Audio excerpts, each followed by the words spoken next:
Fubar, Josh. Fubar. What is that, German? Sure.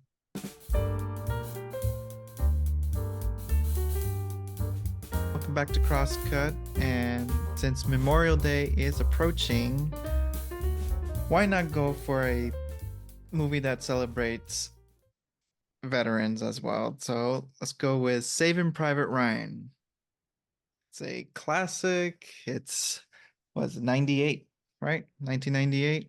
Yep, 1998. Like prime. Oh, God, I'm sorry, just watching this movie, just thinking of just like prime cinema 90s glory.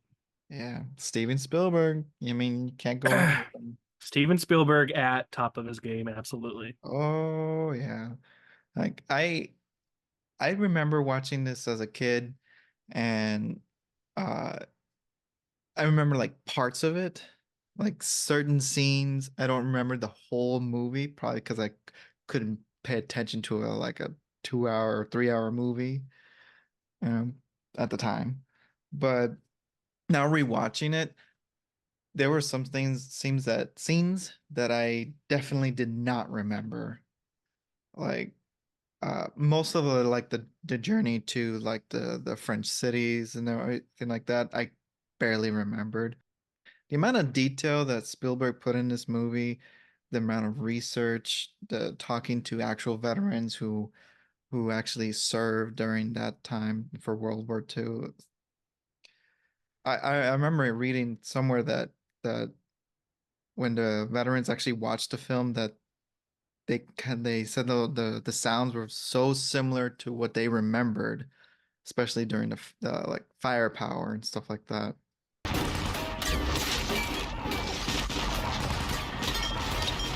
God, what a movie. Yeah. What a movie indeed. I still claim this to be, I probably for the last 10 years, I've said that Saving Private Ryan is the greatest war movie ever made. And I still believe that.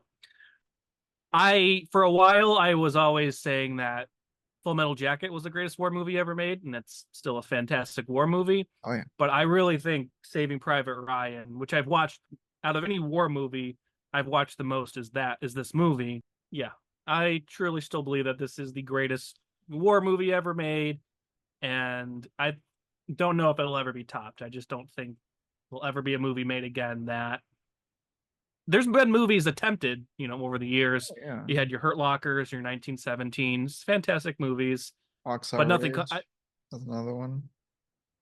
Which Remember that one? Hacksaw Ridge, yeah, Yeah. that's a good movie too. Actually, I really like that one, but Mhm. I still think nothing comes that close since Saving Private Ryan. I Um, agree on that. my, It's so I remember actually my introduction to this movie was sophomore year in high school history class. They showed us the opening scene because oh, it's the storming the beaches of Normandy.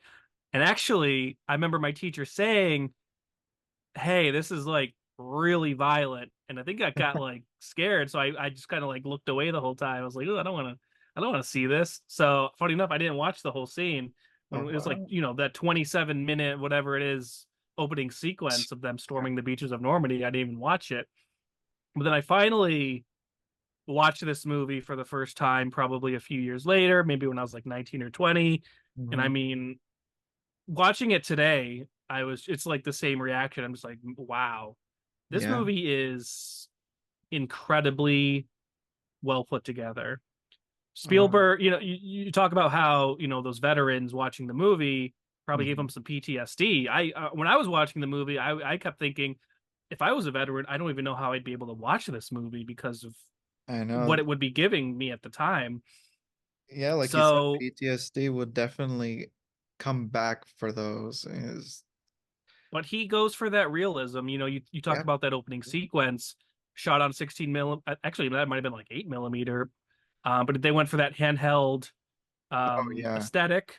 They wanted Yeah. to go for that like documentary war videographer or filmmaker type thing, like the person Mhm. was actually there. But my God, the stunts in this movie. I mean, you talked about Fall Guy a couple weeks back. Fall Guy is That's pussy like work almost compared to nothing this. compared to this. This movie, 25 years later, I'm still watching it now. And watching some of these scenes, and I'm just like, how do they do that? There's scenes of guys running and exploding, just flying in the air. You see like people's like legs flying off, and I know they did a lot of stuff with people with like real amputations, Right, things like right. that. I mean, just People just like the blowing up and like on fire, and just yeah, like it's yeah, insane. It's absolutely insane. yeah. I mean, he used so much practical effects, and the sound really helps a lot during this movie. There's some good sound design. And you actually feel like you're in the middle of the beach with Tom Hanks, you know? You feel that. Well, this movie won 5 Oscars, and it won for Best Director, Best Cinematography, Best Sound, Hmm. Best Effects, sound effects editing, Yeah. and I Best Film believe it. Editing. So yeah. The sound is incredible in this movie. It really is. It's so clean and still like I said, you feel immersed in the movie. Did you ever watch the behind the scenes making of this? I saw parts of it, but like I haven't seen like a complete making of. Watch it. I remember watching this probably before film school. I had it on like DVD, and there's a great featurette of the making of this movie. And they talked about, I think they filmed the opening sequence in like Ireland, and I think they used like the real Irish Navy or something, or Yep. Irish Army, and just how they filmed that whole opening sequence.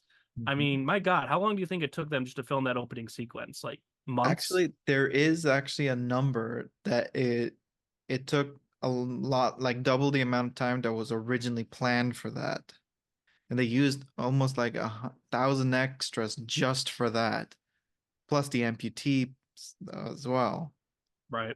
You It's know? crazy. You know, when I was watching this from a history standpoint, I kept thinking like, because I don't remember the history of D-Day that well. I was like, why was there no air support? Why were these guys just basically like put onto the beach as Mhm. like cannon fodder almost? And then I was kind of reading about it, and I guess like that specific day, it was a very like cloudy and foggy day, so they couldn't have air support, which I thought was really interesting. Did you actually Right. know that the Air Force wasn't actually called the Air Force during this time? The Air Force actually wasn't even a term until 1947, I learned. So in 1941, General Marshall Mhm. created, I think, what was called the Army Air Corps. Um, but Oh, really, they didn't have. I don't think there was like a because think about it, like air travel wasn't as advanced yet right. It in a was more way. ships than more Navy than anything else. Because I kept thinking throughout this movie, like why is there no like air support really until the end when they when the air support comes in and Right. helps them at the end and on the bridge. You got to really think like, you know, for that opening sequence and from history standpoint, because it was cloudy, but also they were trying to keep this invasion low key so Right. that, you know what I mean. But yeah. But it's just to think that like there had been four companies before theirs trying to take the beach, and it took them to like really sneak around more than a brute straight on force, which was just killing everyone anyway. Hmm. It's the stealth, and not just the stealth, but like the way he ran his company. It's so like it worked, you know. I don't know how to explain that. I think there was a part of the featurette at the end where we see older Private Ryan with his Right. family, and he's in the cemetery, and he's looking at that headstone of John Miller. That was actually a real headstone that they just happened to find that day That I remember. of John Miller. Now, I don't think in the movie his first name was ever named. He was just named Captain Miller. Right. But I just No, remember there was like they it said was a John. very Yeah. they said okay, but it was a very spontaneous thing that just happened on the day of filming where they found a John Miller, and it's like this is like a match made in heaven. Like this is amazing. The cast. It is full of actors that you can recognize from anywhere.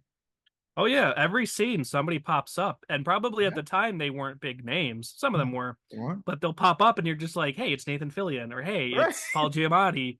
Yeah. Um, Ted so Danson. yeah, Ted Danson Hmm. shows up. What's his name from Law and Order, or Dennis? Farina, I think his name is. He's from one of those like law shows from the '90s. Okay. He shows up. Bryan Cranston, in the Bryan beginning, Cranston. Yeah, yeah. shows up. I mean, my God, there's just so many. I kind of forgot. It just And seemed just like every scene, yeah, somebody, Vin and even like Diesel. the a young Vin Diesel, a young, um, you had like Barry Pepper who plays like the sniper, Right, right. um, Ed Burns, Jeremy, I think his name's Jeremy Irvin. Yeah, it's a great cast just all around, Yeah. and It, you don't see that anymore. Like so many actors. I mean, granted, they're like you said, they weren't really that big at the time. Like, I kind of forgot that Matt Damon. I know he shows up late in the movie, but right. when I was watching it, it was like within like less than an hour left of the movie. I was like, oh wow, yeah, he really is just right at the end. And I like how they kind of like in a way tease it, where you think because like it's such a big thing, like it's such obviously it's the main story of them trying to find this guy, Mm-hmm. and they finally find him. It's like this relief, but then you realize, oh, he's not going to go, and kind of rewatching it now, just realizing how much meaning that final sequence has. Yeah. Because if he had left, they would not have saved that bridge. Nope. They wouldn't It have. was because they showed up and were essentially helped them that they were able to do this. And Yeah. yeah, it's really interesting. It could have been a whole different story if he had left. Yeah. The Or Germans if would have taken over the rest of the or country. if he had stayed, but Tom Hanks's platoon decided not to stay, they Right. probably still would have got killed. Yeah. That So more they yeah, they needed both of those companies to actually succeed in their mission. Yeah. and I was thinking about it because I guess I never thought about it at the end. I was like, why did they? Because like I think they were going to blow up the bridge at some point when they were getting Right. close. I was like, why did they just not do that in the get go? But I think that was like a last resort because they didn't want to Right. blow up the bridge because they still wanted the Americans to be able to use it and keep that territory. So I think Right. Yeah, blowing up the bridge was a last resort. and then they made it clear in the movie too that it would be the last resort if they got close, especially when they were waiting for those big tanks. Right. Um, Yeah. but the way everyone like slowly dies, it hits you, you know? You could even talk about the one German soldier that they let live, who then comes back, and Ed Oh, Burns makes the point. He's like, "How do we know he's just not going to get back put in back into circulation. circulation?" And that's what happens. And he's the one that ends up shooting Tom Hanks while he's on the bridge. And Yep. it's just that it's wild, man. It's wild because he has that scene. Jeremy Davies, that's the actor's name. He plays the translator. Okay. He's good because he's kind of like the coward, and Mm. we see him in the beginning where he's just like, "Oh, I've never really been in the field," and Right. Yeah. he's bringing his typewriter, and Tom Cruise or Grabs Tom the Cruise, wrong Tom helmet. Hanks is just like, "Here's a pencil," and I like how that kind of comes back Right. where Yeah. Yeah. he's Yeah. talking to the guy because That he was can't blown off hear, ear, pretty much. yeah, Yeah. and he's just like, and he kind of holds it up the same way Tom Hanks did. I like how that came back later I on, like but that too. I paid attention to that. I was like, yeah, that was a it was a good cool nod. little Yeah. attention to detail. But no, it's the scene where the German is digging his own grave and he's talking to Jeremy Davies and they're kind of joking around. He's like, Mhm. it's like that kind of brief moment where maybe this was like a genuine two people that it didn't matter what side they were on. Just to Maybe have he a was just, yeah, conversation. maybe he was just playing with him to try to, suck up to him. But to me, it felt like this like genuine moment where these two people were just, it didn't matter that there was a war going on. Um, Yeah. but obviously Right. then Because he betrays, and yeah. like I know he thinks he's in the clear by not killing the translator. Like, no. You already fucked up. No. You're done. But Yeah. And every death scene, especially the medic. Uh, uh, of course we talked about all the great appearances, and is this technically the first great Matt Damon cameo? Because I think when this movie came out, I don't really think he was in the marketing, I want to say. Mm. Like I don't think he's I think that was kind of like a surprise appearance by him when people Okay. watched this movie. I don't think he was really listed in like any opening credits or anything like that. If there I were think opening so. credits, I can't remember. No, there weren't any opening credits. You're right. Okay. It So goes when people straight to went the beach. Yeah, so when people went to go see this movie in 1998, the internet's not really a thing. IMDb's, Right. if anything, in its early days, so you're not knowing besides what's on the poster or the trailer, who's in this movie. And I Hmm. don't think Matt Damon was known at the time. Now, obviously, when this movie came out, Good Will Hunting was his big movie, so he was a face. But I wonder if this was the beginning of the Matt Damon cameos that would be happening over the next 25 years. But Trying he to is save Matt Damon. he is. Do you ever see that thing where it's like how many miles were spent trying to save Matt Damon in movie history? From like Oh. Saving Private Ryan to like Interstellar to like The Martian and some other movies. It's like America or the world has spent all this money and all these miles trying to just save Matt Damon. But It's my so favorite true though. Every movie he's in trouble somehow. He needs to be saved. my favorite scene in this whole movie is his speech about his brothers and the last day they were all together before his oldest Yeah. brother Dan got shipped out. To me, like if I ever was like a acting teacher, that'd be the scene I would show people because I'm trying to remember if this was something he kind of came up with on the spot because it just felt so real to me. Like it Really. just didn't feel scripted. I could be wrong. I have I'll have no to look idea it up, about that. But but it was such a good, yeah, you're right. It was a good speech because you start to imagine how happy that memory is. I just felt like I was listening to somebody actually talk about them and their brothers. Like this felt like a real story. So I'll have to look it up. I think this was like an improv scene though that he did. And to me, that's still, I think, the best scene in the whole movie, despite all the glorious, outstanding war scenes that are going on, or the other outstanding performances like Tom Hanks, Tom Sizemore, Barry Pepper, Ed Burns. The list Right. goes on and on. My favorite scene still is Matt Damon talking about that. And then, of course, at the end, with him as an older man, he I asks was his talking to wife, him. Yeah. talking to his wife, he says, did I live a good, am I a good man? Did I live a good life?